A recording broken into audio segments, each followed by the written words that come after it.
All right, y'all. So I am back. We are diving into Esther. Had to move a little. Yeah. So we're diving into Esther chapter 2. So we just finished chapter 1 where I'm going to just do a little recap. There was King Ahasuerus and there was Queen Vashti. He was having a party. She was having a party. Again, you're going to have to go back to my recording of chapter 1 to understand how it all works together. But long story short, he called for his wife, Queen Vashti. She refused to come. That created a slew of issues. He trusted in his nobles at the time. And Memucan said a decree that Queen Vashti had to be done away with her position. So now we're moving on to chapter 2, and the title of chapter 2 in the CSB version says the plan to choose a new queen. So remember, when we left off, Vashti lost her position and her ability to be queen. So now King Ahasuerus is on the hunt for a new queen. So let's see how it goes. All right, so Esther chapter 2. Sometime later, when King Ahasuerus' rage had cooled down, he remembered Vashti, what she had done, and what was decided against her. So now the king was mad, but he calmed down. He remembered what was done. And it says now, the king's personal attendants suggested, let a search be made for beautiful young virgins for the king. Let the king appoint commissioners in each province of his kingdom so that they may gather all the beautiful young virgins to the harem at the fortress of Susa. So at this point, he calmed down. He's ready to look for his new queen. He wants his appointed commissioners to go ahead and his personal attendants to get all the young virgins at the kingdom and bring them to the fortress of Susa. All right. Put them under supervision of Haggai, the king's eunuch, keeper of the women, and give them the required beauty treatments. Then the young woman who pleases the king will become queen instead of Vashti. This suggestion pleased the king, and he did accordingly. Okay. So they were supposed to find all the young virgins and give them beauty treatments. And we got to look that up, because what was their definition of beauty treatments back in the day? Maybe facials, maybe makeup. We don't know. All right. All right. Verse 5. In the fortress of Susa, there was a Jewish man named Mordecai, son of Jair, son of Shimei, son of Kish, a Benjaminite. He had been taken into exile from Jerusalem with other captives when King Nebuchadnezzar of Babylon took King Jeconiah of Judah into exile. Mordecai was the legal guardian of his cousin Hadassah, that is Esther, because she had no father or mother. The young woman had a beautiful figure and was extremely good looking.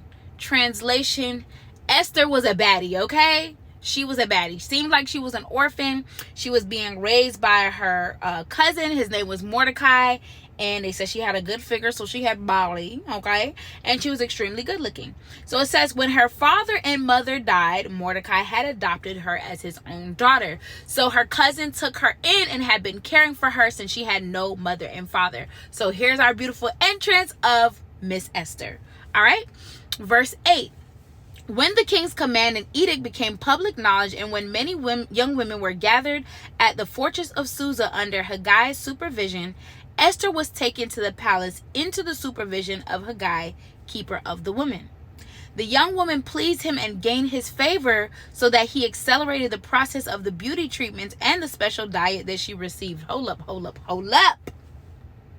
is the special diet? What is the beauty treatments? So she came into the kingdom and she was favored so much that she sped the process up. That's big. When you can step into a room and it was like, well, wasn't really going to hire you, but we're going to hire you today because we like you. That's really what happened. But it says he assigned 7 handpicked female servants to her from the palace and transferred her and her servants to the best quarters, to the harem's best quarters. I'm just saying. I mean, what are the odds that you walk into somewhere, they love you so much, they're like, yeah, we're just going to make you great. We're going to put you in the best. And we're going to put 7 people underneath you to serve you. That's big. If you pay attention to the hierarchy of how like work happens today, you get like 1 assistant, not 7. So this is pretty cool. And they move her to the best quarters of the kingdom. Ciao. All right, y'all. So we move it along. Verse 10. Esther did not reveal her ethnicity or her family background because Mordecai had ordered her not to make them known.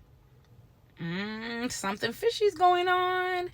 Every day, Mordecai took a walk in front of the harem's courtyard to learn how Esther was doing and to see what was happening to her. And there's nothing wrong with that because he's a legal guardian. Now, the selection of Esther as queen. So during the year before each young woman's turn to go to King Ahasuerus, the harem regulation required her to receive beauty treatments with oil of myrrh for 6 months and then with perfumes and cosmetics for another 6 months. So for 6 months, she received beauty treatments with oil of myrrh, and then 6 months after that, she achieved treatments of perfumes and cosmetics. Whatever that was, that's what it was. All right. So when the young woman would go to the king, she was given whatever she requested to take with her from the harem to the palace. She would go in the evening, and in the morning she would return to a second harem under the supervision of the king's eunuch Shashgaz, keeper of the concubines. She never went to the king again unless he desired her and summoned her by her name. 15. Esther was the daughter of Abihail, the uncle of Mordecai, who adopted her as his own daughter. When her turn came to go to the king, she did not ask for anything except what Haggai, the king's eunuch, keeper of the women, suggested. Esther gained favor in the eyes of everyone who saw her. So now we have Esther. We don't know her background. We don't know her ethnicity, but she's been accelerated. She's gaining favor in the eyes of everyone. All we know about Esther is that her cousin named Mordecai is raising her. So we need to put the pieces together. What is going on, right? Chapter 16. I'm sorry. Why I keep saying chapter? It's verse 16. What is wrong with me? She was taken to King Ahasuerus in the palace in the 10th month, the month Tebeth, in the 7th year of his reign. The king loved Esther more than all the other women. She won more favor and approval from him than did any of the other versions. Esther was big, okay? So you have this beautiful girl, beautiful figure. She gained favor with everyone. I mean, Look how the king describes her. She gained more favor than all the other virgins in the kingdom. So it proceeds to say he placed a royal crown on her head and made her queen in the place of Vashti.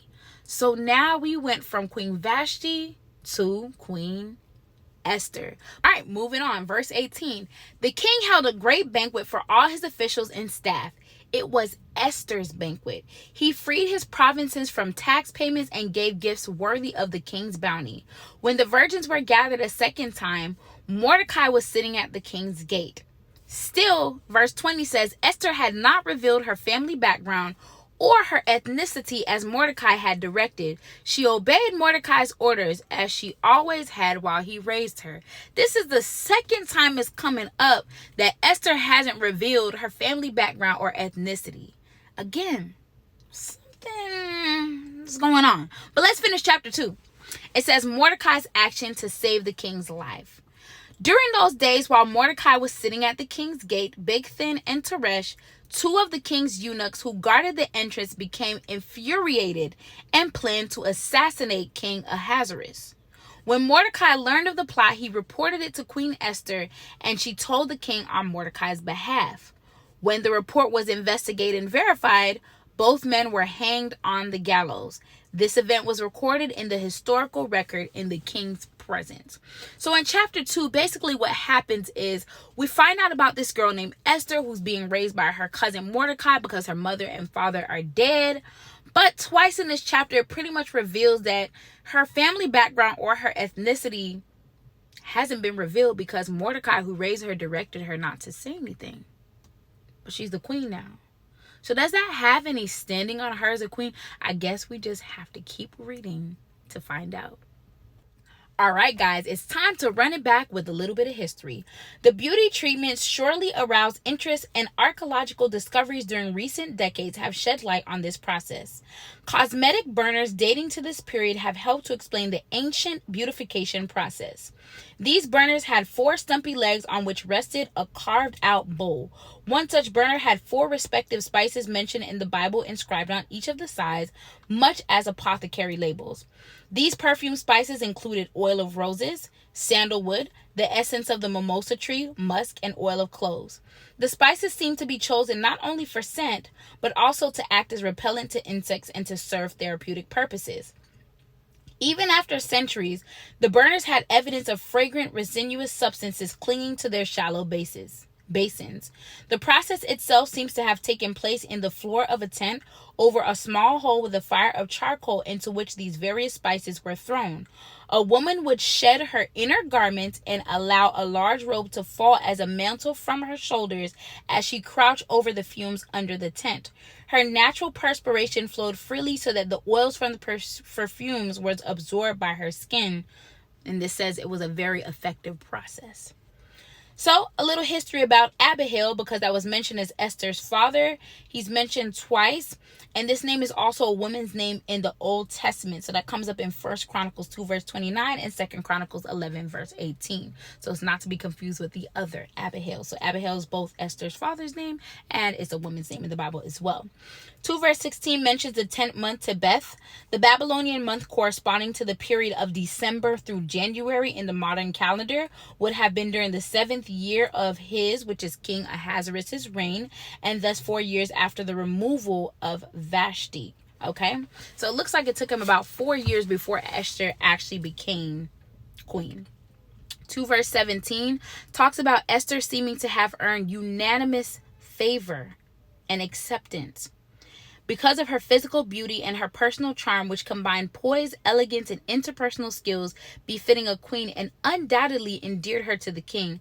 Ahasuerus was not merely impressed with her, but loved, often an inclination leading to the preferred treatment or the active choosing of the loved over the possible recipient of such favor. And it's basically saying he loved her way beyond the other virgins. She gained favor with him. And for the final historical fact, the listing of the names of the 2 eunuchs who tried to assassinate King Ahasuerus underscores the historical accuracy of the events, since such information would have been available through the court records of the nation. Although Mordecai's discovery and bringing to light of this treacherous event affirmed his loyalty and were important to King Ahasuerus, Mordecai did not initially receive any recognition. The plot continues. I ain't gonna read the last part because we gotta see what happens. This story is slowly being woven together. All we know right now is a king lost her place and someone else was exalted named Esther, who gained a lot of favor.